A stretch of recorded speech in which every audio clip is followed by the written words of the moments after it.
Bria might cut, we might have a pause. That she can use to go into some video footage. Alice The old Springs. Alice.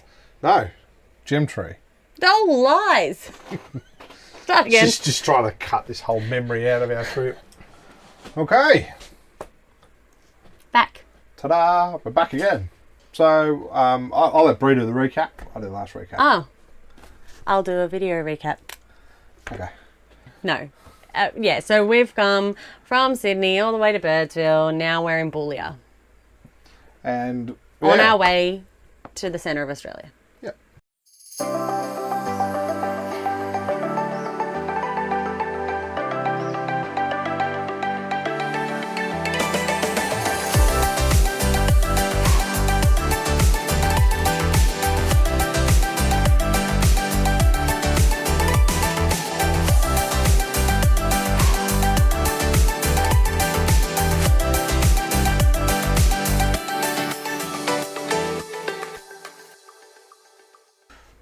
We get up in the morning.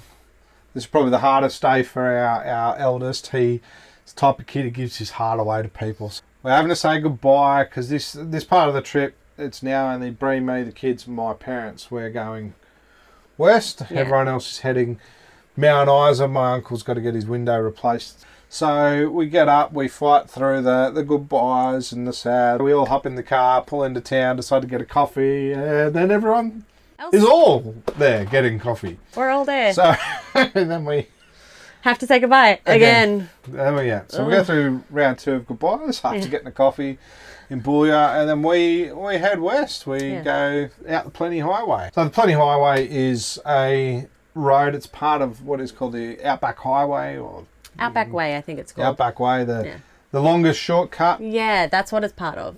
Perth, Townsville, or somewhere Queensland, diagonally through the country. Yeah, it's pretty cool. And the Plenty Highway is about this bit across the whole thing. But yeah, no, that was really cool. So we're in Queensland.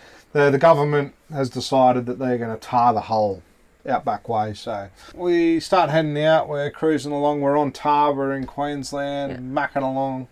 And then we hit the big old welcome to the NT sign, and bang. Queensland stopped tarring, and then it's dirt. Yeah. So that was cool. We smashed through there. Yeah, it didn't really get up to much that day. We stopped in at a little gravel pit. A bit of just a cruise day for us. Fill the caravan up with dust because the dust suppression I'm not a fan of. It didn't work. So we smashed it through Plenty Highway, pulled up. There's a little free camp along that way there called Limestone Rise. This one was right on the ridge, looking over. I think I haven't actually figured it out. I think it's Adams Range or something. Yeah, it was really nice spot.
Yeah, so we did that, just had a really relaxed night.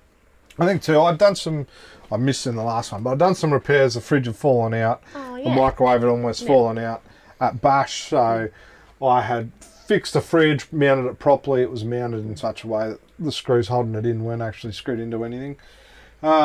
Fixed the microwave. I started plugging up some dust, and then I'd also pulled out the dust suppression unit and some other extra access holes that have been converted to vents in our van, and plugged them up with some microfiber towels, because every time we stopped, Bree's side of the bed was covered in this little river of Yeah, red I dust. think we've got a photo somewhere. We'll have to have a look. it out. But it was like red dirt now, which is amazing. We love red dirt, but it Not was in the bed. everywhere. Anyway, we went. We woke up. Yes, we woke up and then we started heading towards Gemtree. So Gemtree is about 90 something k's, I think, north, or 70 something k's north of Alice Springs. Yeah. It's pretty close. The closest town is actually Hart. It's a little bit further west. Yeah, but it was a really nice caravan park. So, pulled in around, it was earlier that day, middle of the day, because it wasn't that far to go, I think. Yeah, that's right. And then got taken to our spot by a Vespa, which is unusual, but good. Yeah, someone jumped on an old Vespa and tore off the hill, so we were follow like, us. That was good. So we pulled up in there, really open campsite. Yeah, anyway, so look, we quite liked it. The amenities, they're not. It's not a big Outback. four in Sydney. Exactly. It's an Outback. It's an Outback caravan park that gives you everything you need. And they still have rooms you can rent. So yeah, we pulled in there. We got to our spot. We set up. We just had a bit of a relaxing afternoon. We booked in for a Fossicking tour the next day, which is a tag-along tour. Yep. My dad decided after driving this far, he should use his satellite TV at least once. Yeah. So I used the showers and that there, and showered the kids and then we just had a nice relaxing dinner, getting ready for an early start gem fossicking. Yeah, so went and got some breakfast and coffee at their little cafe that they have there, and then went off to fossicking. I've never done fossicking before, so I wasn't really sure if I'd like it, but actually it's addictive. And we found a fair bit. So the two main gems you find out there are garnets and zircon. Zircon is I guess you say it's like diamond, but it's not as hard. Yeah, and lots of different colours. And you get different shades. And then garnets are a really, really deep red. And there's actually a little town close by to Gemtree that's named, I think it's called Ruby Rise, because when people first got there, they thought they thought they were rubies until they found out they were garnets. And how cool! I didn't know that. And just with fossicking, you just so pretty much the process is that you dig up. He recommended around roots and things like that. You dig up the soil, you sift it out, then you put it in the water and you sift out that again. And then it was pretty much looking up at the sun to see if it had any redness to it. Hopefully we can, maybe I'll set up a light and show you, put our ones, because we got a fair few, which is pretty cool. It was so cool. We'll put on a light table so you can see the red that we're talking about, but it's not as strenuous as maybe some of the other fossicking that you got to do. Yeah. Garnets are within the sort of top half metre of soil. Yeah, as you can see, for people who weren't really that interested, we're now quite interested in it, and it was really cool. And the kids enjoyed it as much as they could. Once again, George started to get really sick at this point, so he actually crawled back into the pram and had a little nap, which is unlike him. So we were probably only out there for 2.5, 3 hours maybe. Yeah, and we got probably about 10 gems, and I think 3 or 4 of them were usable, so after we'd done the fossicking, we came back and we actually took them. They have a little gem room, which at certain times of the day has a guy who actually will assess your gems and that's all included in the tour cost. So you can take them, he assesses them for you. Yeah, so give it a go. It was nothing out of our day to do it, and it was actually really fun. So we did that. Came home again, and we just sort of had a bit of a relaxing evening. Yep. Getting ready to go to Alice Springs this time. Yes, actually Alice Springs. Yeah. So the drive to Alice was only an hour and a half. 2 hours. Yeah, and it was all tar. Yeah. So we, backtrack. So you hit tar, a bit of tar before Gemtree, but it's like a single lane in the middle's tarred, the side's not. Hopefully we can find a snapshot of that. Yep. Pretty much the rule goes, give way to anything that's bigger than you, or everything that's bigger than you. But by the time we get to Gemtree, we're back on tar. So, back at driving 100k an hour. Yeah.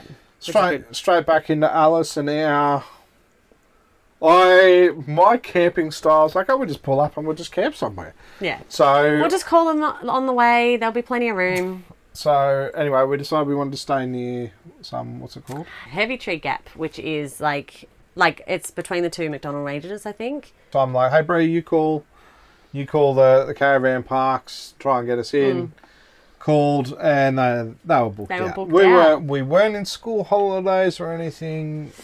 Completely booked out. Don't be us, and be prepared. Be prepared. We eventually got into the place. We got into one that was, so I think the one in town was available, but there was also one just out of town. So we went to the one just out of town. Further out, near the telegraph station. Not telegraph station, which is not telegraph like your daily telegraph, but beep, beep, beep, beep, beep, telegraph station. Beep, beep, beep, beep. Morse code. Anyway, but yeah, so we pulled in there. Really nice caravan park, so it wasn't a problem at all. And then, set up for the night, and that's when all of us got sick. So, Bree and the kids were really crook. I wasn't so bad, a little bit, but not so bad. So we were planning, I guess, to have a more chill night because we were just trying to recover, get through the day.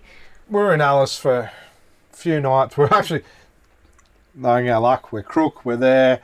And we were there for it was like the coldest run of sub-zero, or it was like the longest run of sub-zero days in a row. Just our luck. So it's freezing cold, freezing. Yeah. Literally freezing cold in the mornings. But anyway, we had some repairs to do on vans. There was some damage to the grey water plumbing. That's all hard PVC pipe in almost every caravan I've owned and seen. Which is problematic because rocks and hard plastic don't really mesh. So we had some repairs to do there. I think we had a few more bits. I had to refresh I was using dorm mats as mud guards on my homemade stone guards. So I had to refresh those though at Alice. Yeah. So he was doing that. We were just hanging out at the van, and then towards the afternoon we turned a corner and started to feel a lot better. So Lynn, myself and the kids went for a walk to the telegraph station. So we saw the beginning of the Larapinta. Yep, the Larapinta Trail. Which is a really popular hike that people do. So that was really cool. Next day we went to the Alice Springs Desert Park.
One of the other days we went out to ANZAC Hill and we went to the Royal Flying Doctor exhibit in the morning. Yes, the Royal Flying Doctor, I believe it started out there. They've got this huge base out there. It was really awesome to see. So much history that I just wasn't aware of. George got to climb in. They have an old plane front out there, so they got to go in there and play. That was really awesome. It was really, really cool. Yeah. So, drove past the jail that's in town, the old jail, and then, up to ANZAC Hill. Yeah. ANZAC Hill's a really big lookout.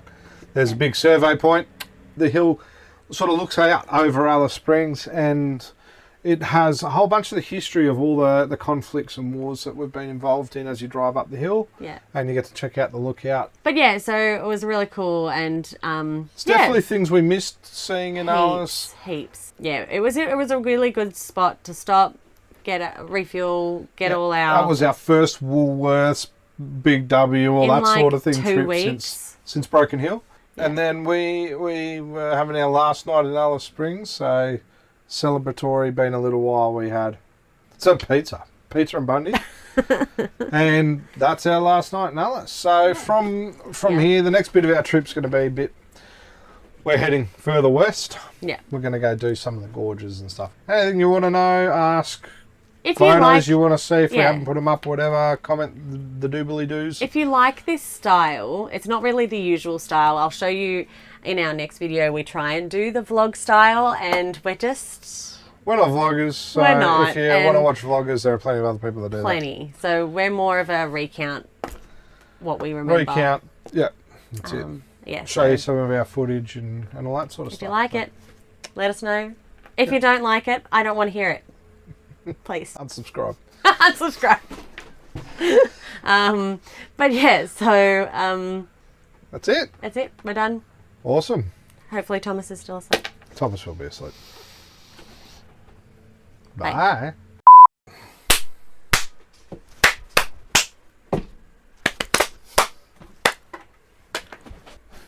2 videos. Yeah. Yeah. I did some No, reading. you did. Not with a caravan.